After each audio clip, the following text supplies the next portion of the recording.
Okay guys, a couple of the questions, or a few of the questions in the textbooks are maybe not quite as straightforward, and you probably need a wee hint as to how to solve them. So we're going to look at a couple of problems that look a little bit like that. And that's where you're not asked to work out the volume, but you're asked to use the volume that you've already been given to work out a missing length. Okay? So in this first one here, hopefully you can quite clearly see we've got a cylinder. Now we should start in the exact same way, guys. So we write down the formula for the volume of a cylinder, which is pi r squared h. And we should put in everything that we know. So we know that the volume is 1215, so we put that in place of v. We know what pi is.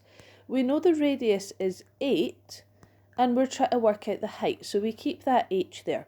So we've got 1215 equals pi times 8 squared. Okay, now we can work that out as a number, which might help us out here a little bit. Okay, so pi times 64, or pi times 8 squared, is 201.06, let's say, times h. But we want h on its own. So how do we get rid of that 201.06? Well, we're going to divide by it. Okay, it's kind of like solving an equation. In fact, it is just solving an equation. So if that was 2h is 1215, we'd divide by 2. It's just that it's a more complicated number. So the height is going to be the volume divided by that pi r squared. So we're doing 1215 divided by 201.06. And I get 6.0429 and so on. So I would say that the height was just over 6 centimetres, 6.04 centimetres, say. So we start off in the exact same way with these questions, but we're usually going to have to do a divide at some stage to get the answer. Same with this next one, guys. We've got a square-based pyramid. Okay, so the formula for a pyramid is volume is a third of the area times the height. Now put in what we know. We know the volume is 672, and we know that the height is 15. Now, we've been asked to work out the length, but what we're actually going to work out first is the area, and then we'll work out the length from there. Okay, so a third of 15 is 5, so what we've got is that 5 times the area is 672. Okay, and so what we would need to do,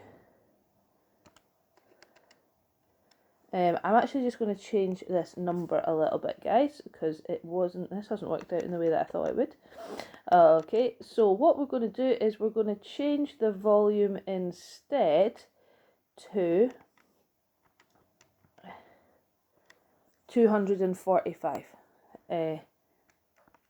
No, let's not. Sorry, guys. Give me 2 seconds. 405. Okay, we're going to change this volume to 405. Okay, so just bear with me while we do that, just so we've got something that works out a wee bit nicer. Okay, this will save me making another video. Okay, so 405 is what we've got. So the volume is 405, and because it's a pyramid, that's a third times the area times the height. The height was 15, so a third of 15 is 5. Now we can get the area, because we're just going to do 405 divided by 5, because if 5 times a is 405, then a is going to be 405 divided by 5, which gives me 81. Okay, and that's in square centimetres. So the area of that square, and that's really important that it's a square, guys, the area of that square is 81. What will the length be, bearing in mind that length times length gives us it? So we're having to find a number that multiplied by itself will give us 81. Okay, so there's 2 ways of thinking about that. You can just think about that and take a little bit of time to think about that, and you might get the answer 9. Or you might think about the fact, well, if the length was called x, what we've really got is x times itself, i.e. x squared is 81. Okay, and how do we get rid of a squared? Well, we square root it. So x would be the square root of 81, which would be 9. So hopefully that helps, but those are the kind of questions I would hope you would come on and ask me about, okay?